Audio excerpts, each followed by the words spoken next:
Hai teman-teman, semoga selalu sehat ya semuanya. Nah, kali ini kami dari kelompok 5 akan memaparkan materi mengenai kepuasan kerja. Selamat menyaksikan. Halo teman-teman, kami dari kelompok 5 yang beranggotakan Saya Aulia Fitri Iyasya, NIM 005. Saya Saidatul Kisti Adilah, NIM 021. nama saya Dewi Nurlaili, NIM 113. Perkenalkan, nama saya Magdalena Agustin, NIM 157. Definisi kepuasan kerja menurut para tokoh. Yang pertama, menurut Handoko. Handoko mendefinisikan kepuasan kerja sebagai bentuk emosional para karyawan saat memandang pekerjaannya itu menyenangkan atau tidak menyenangkan. Yang kedua, menurut Marliani. Menurut Marliani, kepuasan kerja merupakan sikap positif seorang pekerja dalam menyikapi suatu pekerjaannya yang ditimbulkan berdasarkan penilaiannya terhadap situasi pekerjaan. Yang ketiga, menurut Bloom dan Naylor. Menurut Bloom dan Naylor, kepuasan kerja adalah hasil dari berbagai macam sikap yang ditunjukkan oleh seorang karyawan yang sedang bekerja, meliputi faktor-faktor seperti gaji, supervisi, situasi, peluang untuk maju, penghargaan, kemampuan, dan penilaian pekerjaan yang adil dari suatu perusahaan.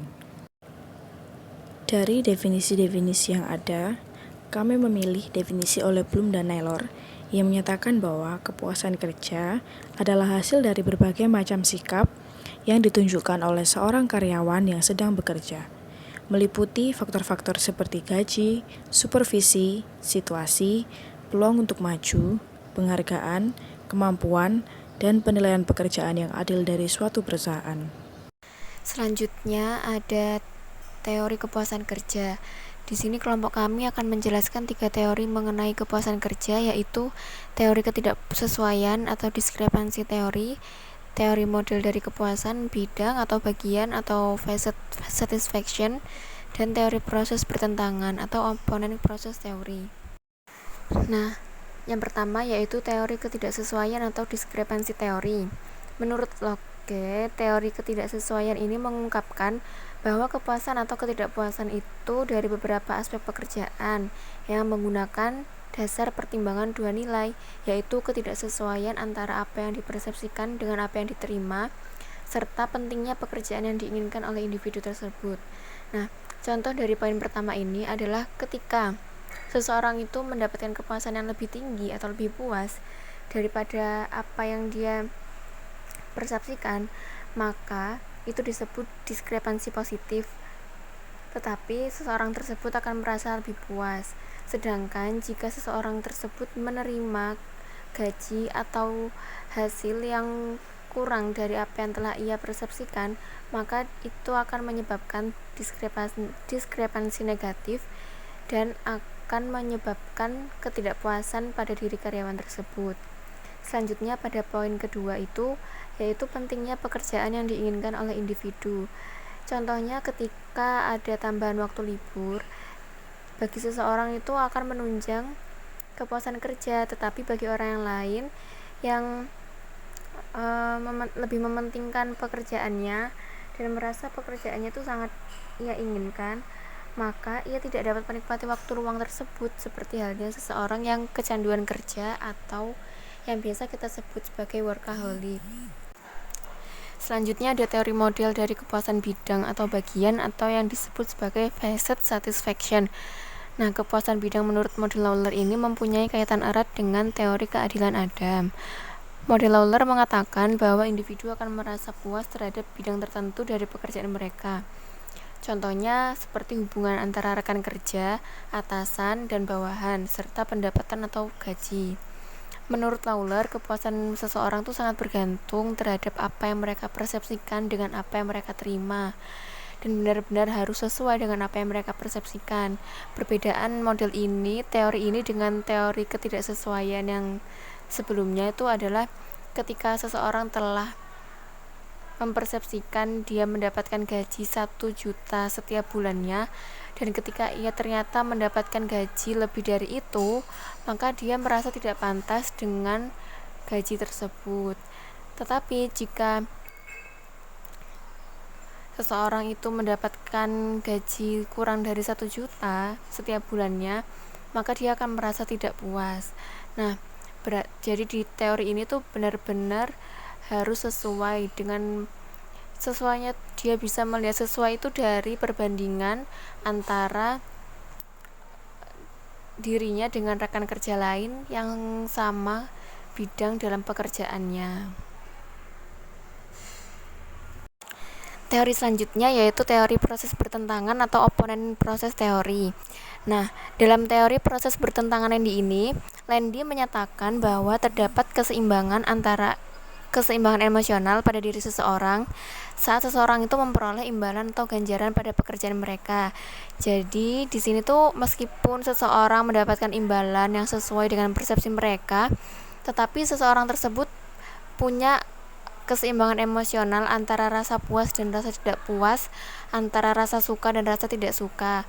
Jadi ketika seseorang tersebut puas dengan apa yang mereka dapatkan, setelah rasa puas itu berangsur-angsur menurun, maka akan hadir atau timbul rasa ketidakpuasan, yaitu rasa ketidakpuasannya dapat diungkapkan ketika orang tersebut takut gagal atau takut untuk mempertahankan keberhasilan mereka dalam pekerjaannya. Nah, di sini ada aspek-aspek kepuasan kerja. Menurut Specter, ada 9 aspek kepuasan kerja. Yang pertama, ada gaji. Gaji sendiri merupakan suatu imbalan yang diterima oleh seorang karyawan atas semua hal yang mereka lakukan kepada perusahaan. Dengan gaji yang adil kepada manajer serta persepsi gaji yang sesuai dengan input yang diberikan karyawan akan meningkatkan kepuasan kerja itu sendiri. Yang kedua, ada kesempatan mendapatkan promosi. Kesempatan mendapatkan promosi merupakan kesempatan yang diberikan kepada karyawan oleh perusahaan yang bertujuan untuk naik pangkat dalam pekerjaannya. Ada sebuah penelitian yang menunjukkan bahwa seorang akan lebih puas apabila mendapatkan kesempatan untuk promosi diberikan kepadanya sesuai dengan apa yang telah dilakukan untuk perusahaan. Yang ketiga ada tunjangan tambahan. Tunjangan tambahan merupakan tambahan pendapatan di luar gaji pokok, seperti tunjangan kesehatan dan tunjangan buat rekreasi. Yang keempat ada atasan.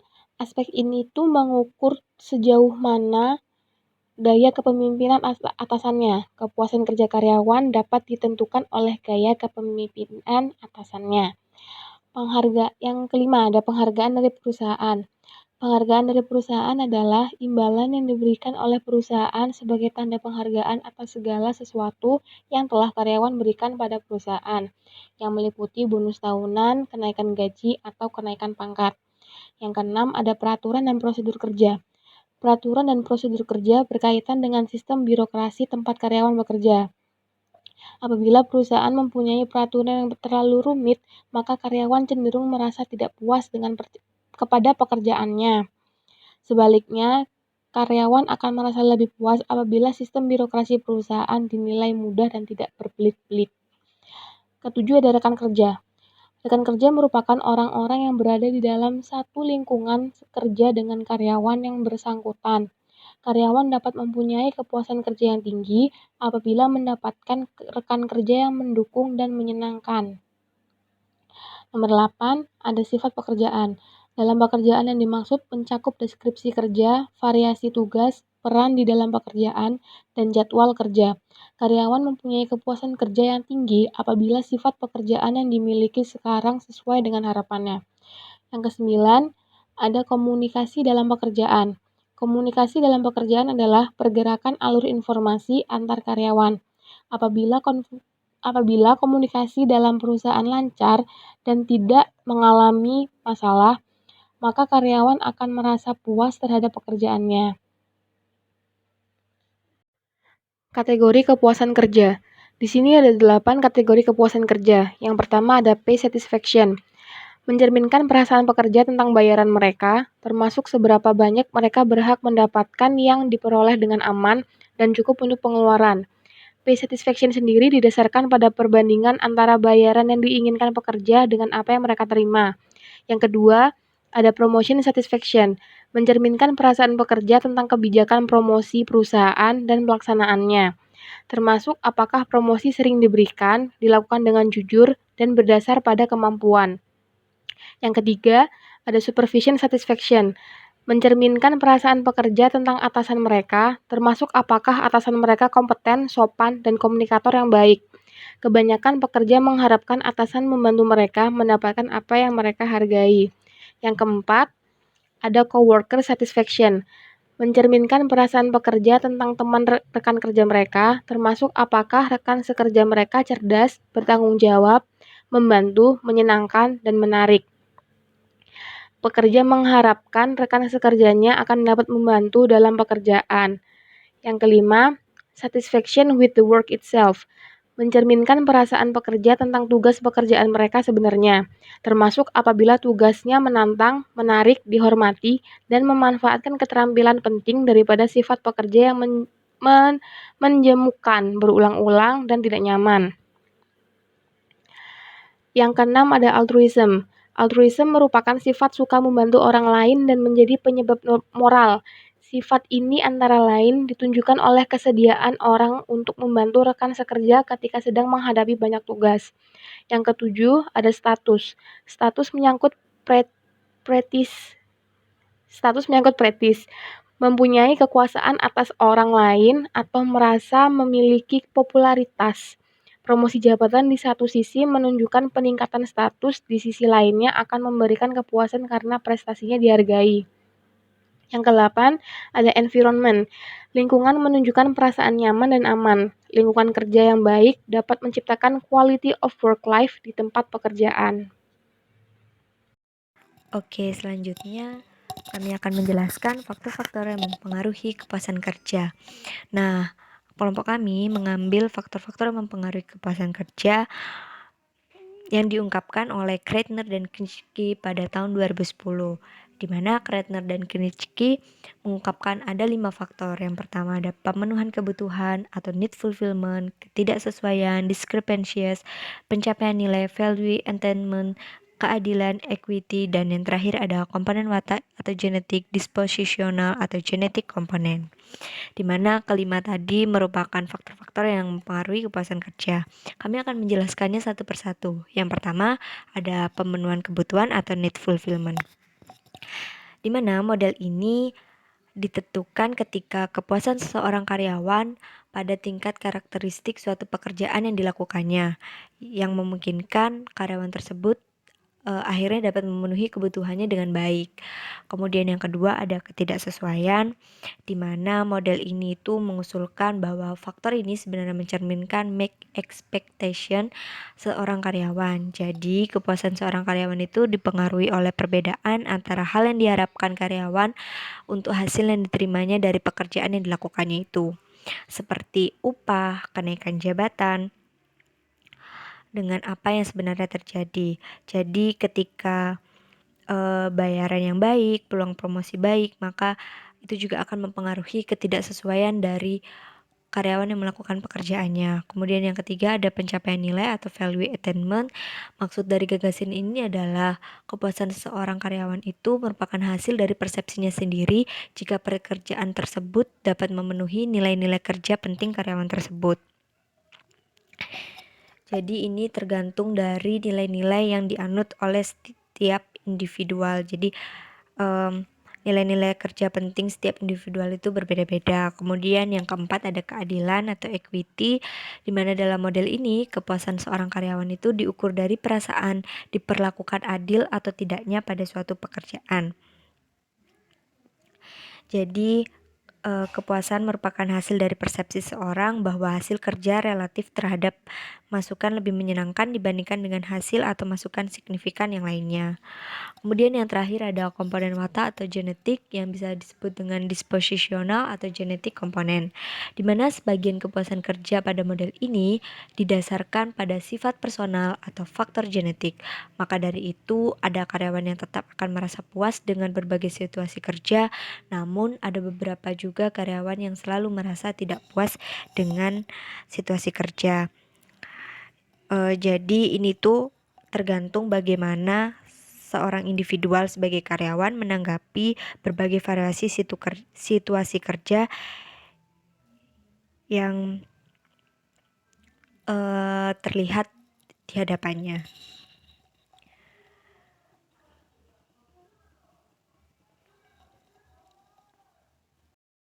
Kemudian ada dampak kepuasan atau ketidakpuasan kerja. Ketidakpuasan dalam bekerja ini dapat berpengaruh pada pekerja, dan hal tersebut akhirnya dapat menimbulkan dampak yang besar bagi perusahaan, seperti kerugian besar yang didapatkan oleh perusahaan. Dampak dari ketidakpuasan pekerja dijelaskan dalam model teoretik yang disebut EFLN model, menurut Robbins pada tahun 1998. Di mana terdapat 4 cara yang dilakukan oleh seseorang karyawan untuk mengungkapkan rasa ketidakpuasan mereka. Cara tersebut antara lain ada keluar atau exit, menyuarakan atau voice, kesetiaan loyalty, dan mengabaikan atau neglect. Yang pertama, keluar atau exit, di mana ketidakpuasan seorang karyawan dapat diungkapkan dengan respon exit, yang maksudnya karyawan ini itu keluar dari perusahaan tersebut dan mencari pekerjaan lain. Kemudian yang kedua ada menyuarakan atau voice, di mana perilaku ketidakpuasan kerja ini diungkapkan dengan melalui usaha aktif dan konstruktif demi memperbaiki kondisi pekerjaan tersebut. Biasanya dengan mengajukan saran, perbaikan, atau mendiskusikan persoalan tersebut dengan atasannya. Jadi ketika seorang karyawan ini berani menyuarakan pendapatnya, berani mengungkapkan pendapatnya, atau yang biasa disebut dengan speak up, apa yang keluhan-keluhan yang dirasakannya, maka dampak dari kepuasan atau ketidakpuasan kerja ini dapat diatasi dengan cara ini. Kemudian ada kesetiaan atau loyalty, di mana perilaku ketidakpuasan ini dilakukan dengan menunggu secara pasif hingga kondisi pekerjaan itu membaik.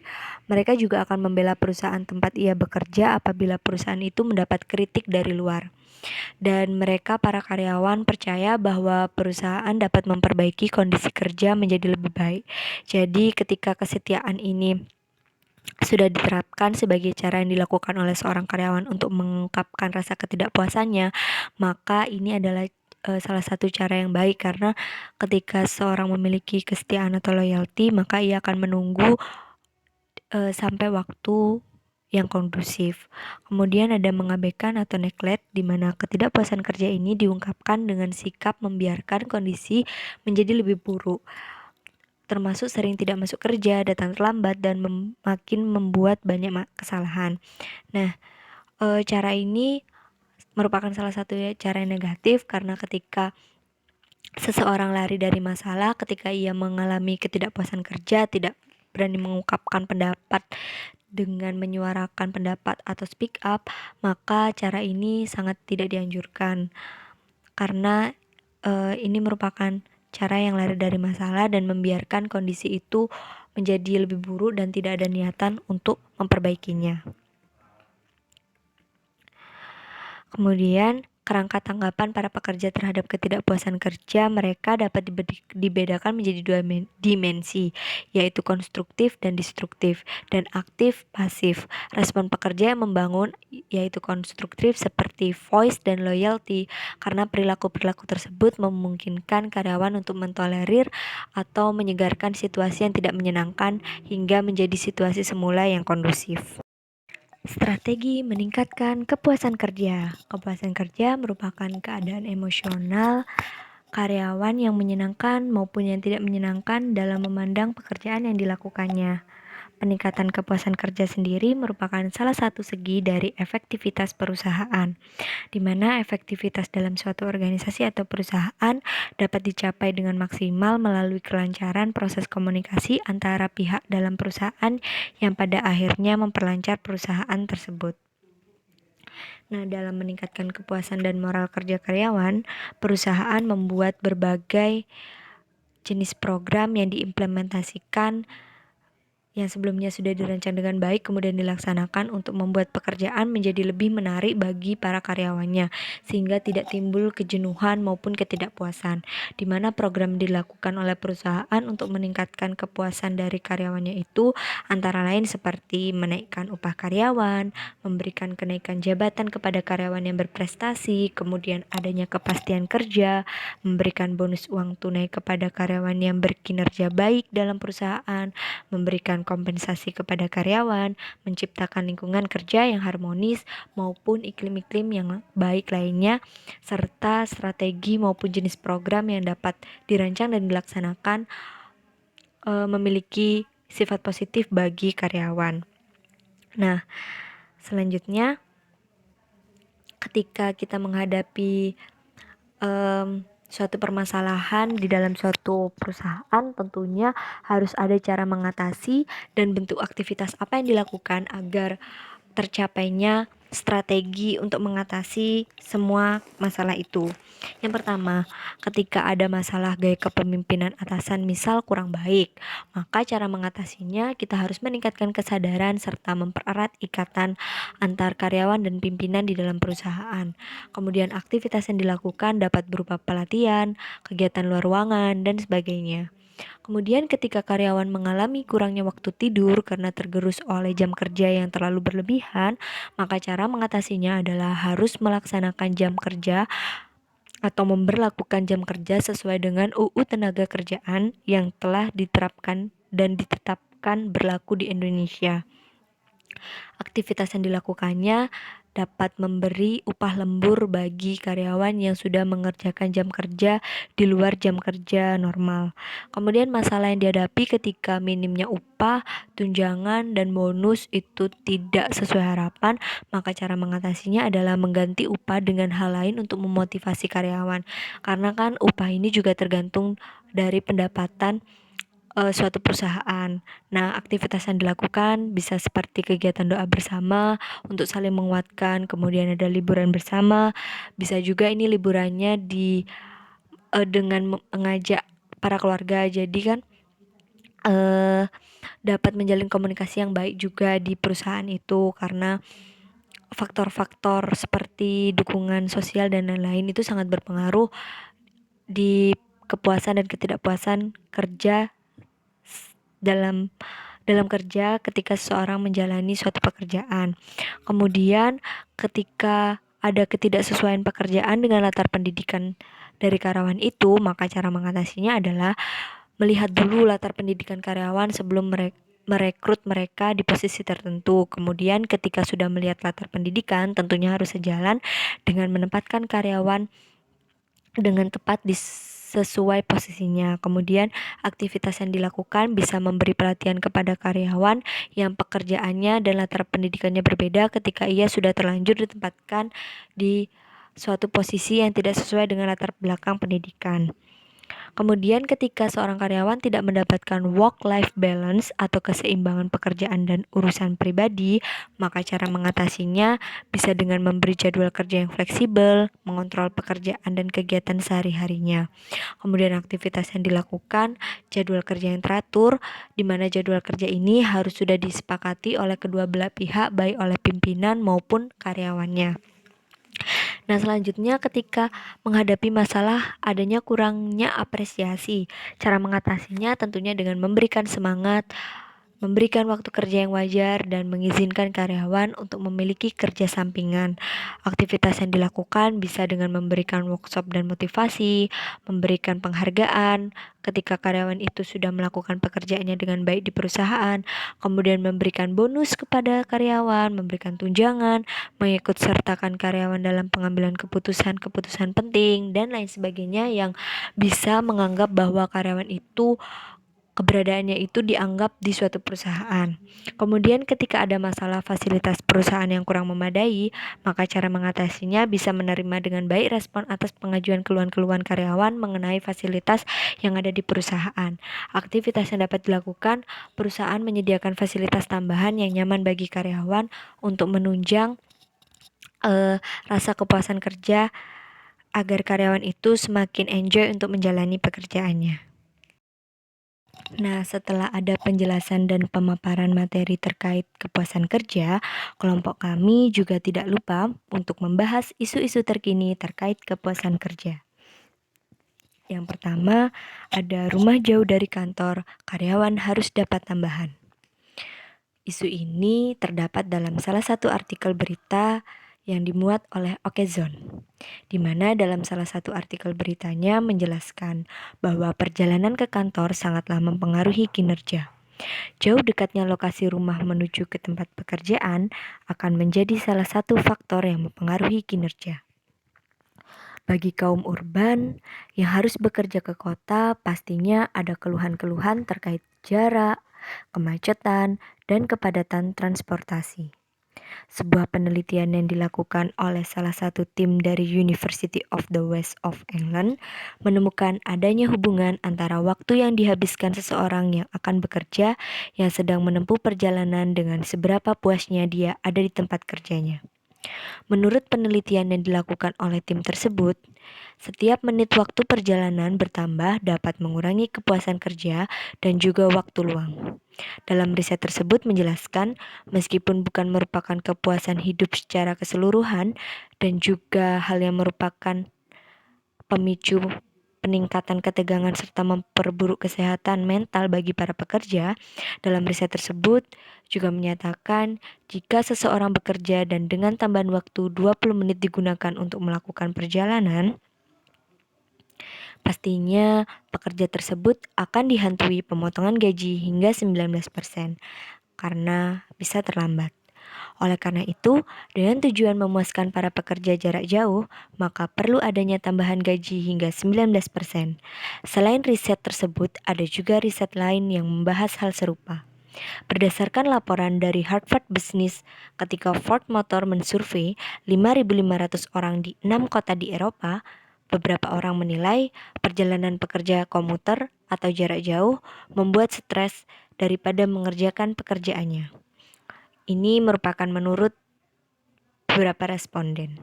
Di tahun 2006 juga pernah dilakukan survei dan menegaskan perjalanan di waktu pagi antara rumah dengan kantor adalah salah satu aktivitas yang paling tidak menyenangkan. Walau perjalanan komuter merupakan hal yang menyenangkan bagi sebagian orang. Tetapi ada cara-cara lain untuk membuat perjalanan terasa tidak terlalu melelahkan, seperti dengan membaca berita agar lebih semangat untuk menjalani hari, sehingga perjalanan pekerja komuter atau jarak jauh bukanlah menjadi beban yang berat. Nah, itu tadi pemaparan materi tentang kepuasan kerja dari kelompok 5. Jika ada pertanyaan, langsung ditanyakan di bawah sini ya. Makasih.